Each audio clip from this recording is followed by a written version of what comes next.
Hola, ¿qué tal? Mi nombre es Andrés Mendoza y hoy veremos un repaso en el tema de estadística descriptiva. Primero tenemos que comenzar por saber o definir qué es la estadística descriptiva.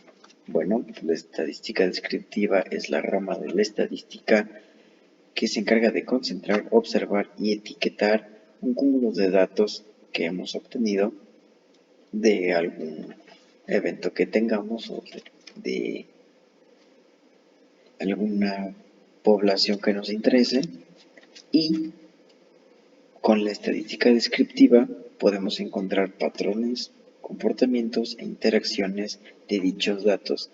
Esto con la finalidad de ilustrar de una manera sencilla y simple, de preferencia de forma gráfica, cómo se relacionan entre ellos los datos. Esto nos permitirá clasificarlos, también nos enseñará cómo manejar dichos datos y también aquí veremos cómo interpretar dichas tablas o gráficos que obtendremos de la observación de los mismos. Antes de comenzar tenemos que saber que existen tipos de escalas o existen 4 escalas de acuerdo al tipo de datos que estemos manejando y también al manejo que se le vayan a dar. La primera que tenemos que conocer es la escala nominal. Esta escala lo único que hace es dividir a los datos de acuerdo a su característica principal, sin importar para las operaciones que vayamos a hacer. Es decir, este lo único que va a hacer es dividirlos para un mejor manejo. Y un ejemplo de esto es que si tenemos en una caja un cierto número de camisas, lo único que va a hacer en la escala nominal es dividirla por colores. Tantas camisas verdes, tantas amarillas y quizás tantas azules. Con la única finalidad de hacer más fácil el manejo de las mismas. No importa o no tiene ningún tipo de peso o hace más importante a una camisa que otra que sea de un color. Simplemente nos ayuda a clasificarlas. En el caso de la escala ordinal, bueno, conservamos esa característica. Sin embargo, esta cambia y nos ayuda a otorgarle jerarquía de acuerdo a su característica principal. Es decir, nos ayuda a valorizarla. Un ejemplo de esto, pues, es clasificar o valorar un hotel en función del número de estrellas que se le otorga, o una opinión de una película, de una aplicación que tiene nuestro celular. Esto es entre más estrellas o los números que estemos manejando tenga, pues su jerarquía será más alta. No obstante, esto no afecta para las operaciones aritméticas que tengamos con los datos en el futuro. En el caso de la escala de intervalo, se mantienen esas características. Sin embargo, aquí el valor 0 no significa la ausencia de la característica de la cual estamos hablando. El ejemplo más conocido es la temperatura de algo o de alguien. Cuando alguien habla de temperatura en 0 grados, no significa ausencia de la misma, simplemente es la parte de la escala en la que estamos. Para la escala de razón, mantenemos la mayoría de las características de la escala de intervalo. Sin embargo, el 0 sí representa la ausencia de la cualidad que estamos observando y la proporción entre los datos tiene sentido. Un ejemplo de esto es la ganancia de alguien o el número de asistentes en un auditorio. Si tuviéramos 0 de ganancia, representa 0 en cuanto a dinero, y si tuviéramos un 0 en el número de asistentes o de gente presente en un auditorio, pues sí estamos hablando de la ausencia de la cualidad que estamos analizando. Para la estadística descriptiva tenemos que comprender que hay dos maneras de analizar y de tratar los datos que tenemos. Esto en función a la cantidad de datos que tengamos. Se clasifican como datos no agrupados a nuestro conjunto de datos siempre y cuando no supere las 30 unidades. Cuando dicho cúmulo de datos supera las 30 unidades, se sugiere que dichos datos sean agrupados en clases. Esto para un fácil manejo y para determinar de manera sencilla pues cómo se relacionan entre ellos. No existe una manera, digamos, forzosa de dividir estos datos en clases.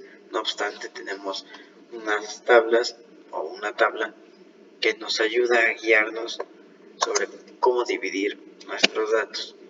En el ejemplo que tenemos, nos muestra que si tenemos menos de 50 datos, podemos dividirlo entre 5 y 7 clases.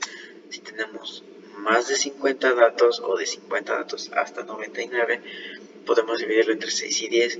Así hasta más de 250 datos entre 10 y 20 clases, dependiendo.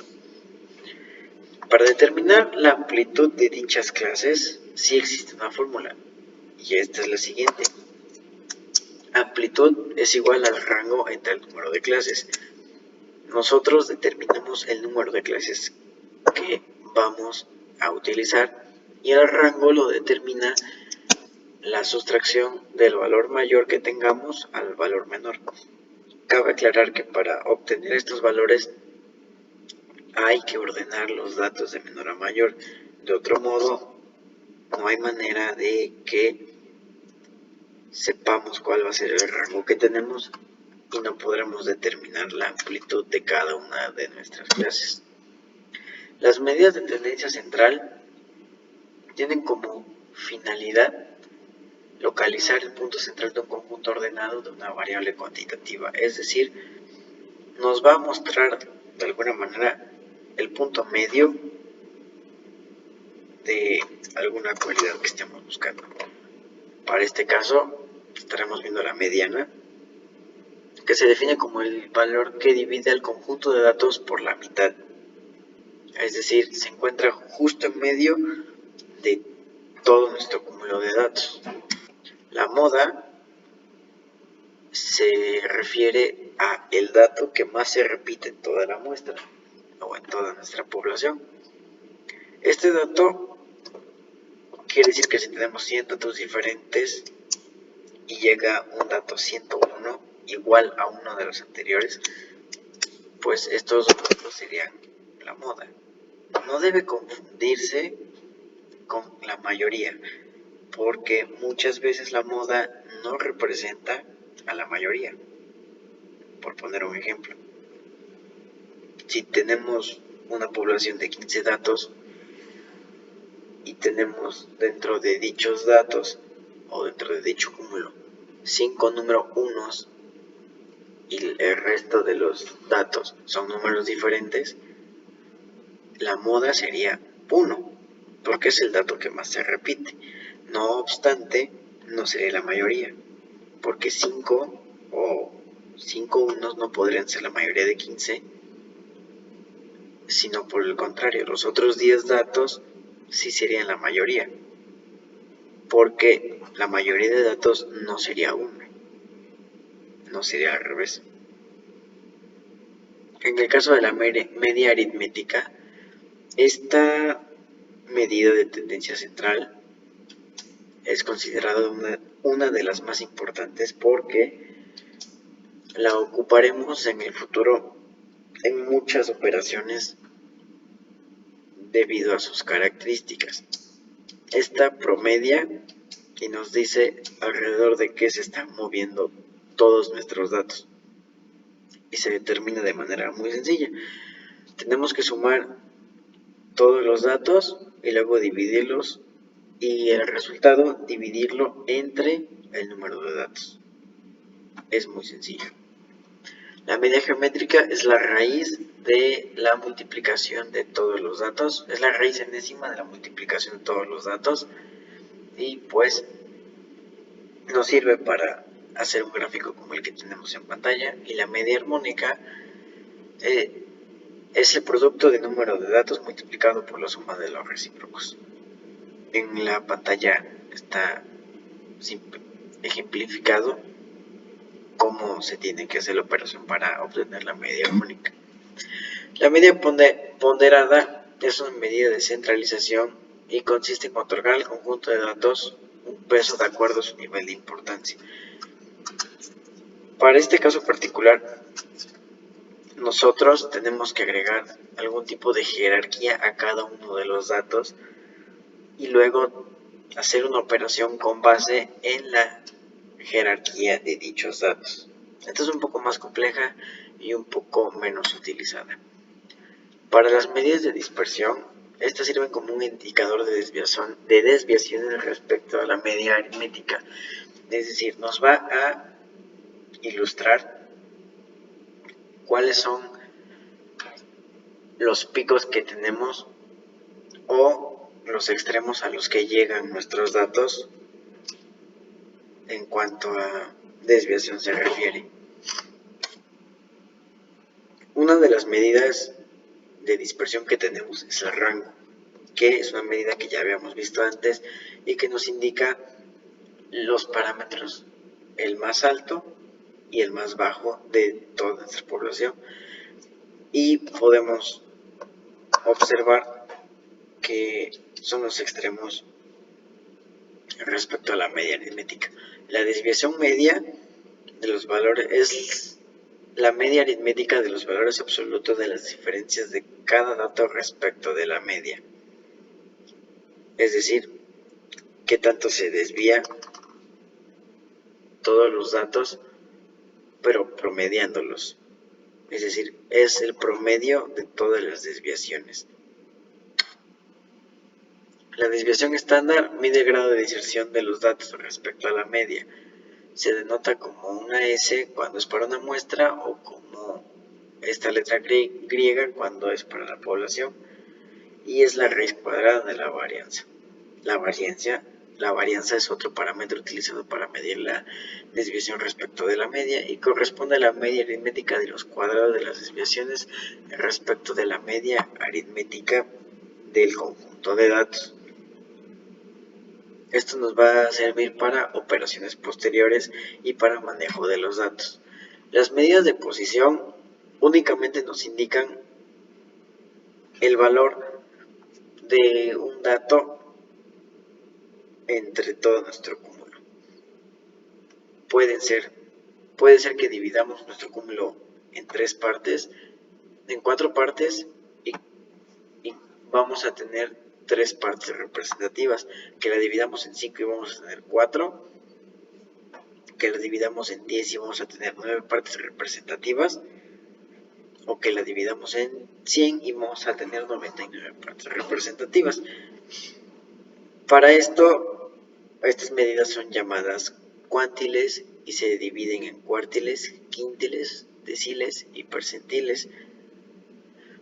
Estas medidas, como ya dijimos previamente, dividen al cúmulo de datos en partes iguales y dichas partes contienen el 25 o al 20, al 10 o al 1% de los datos y representan a dichos datos.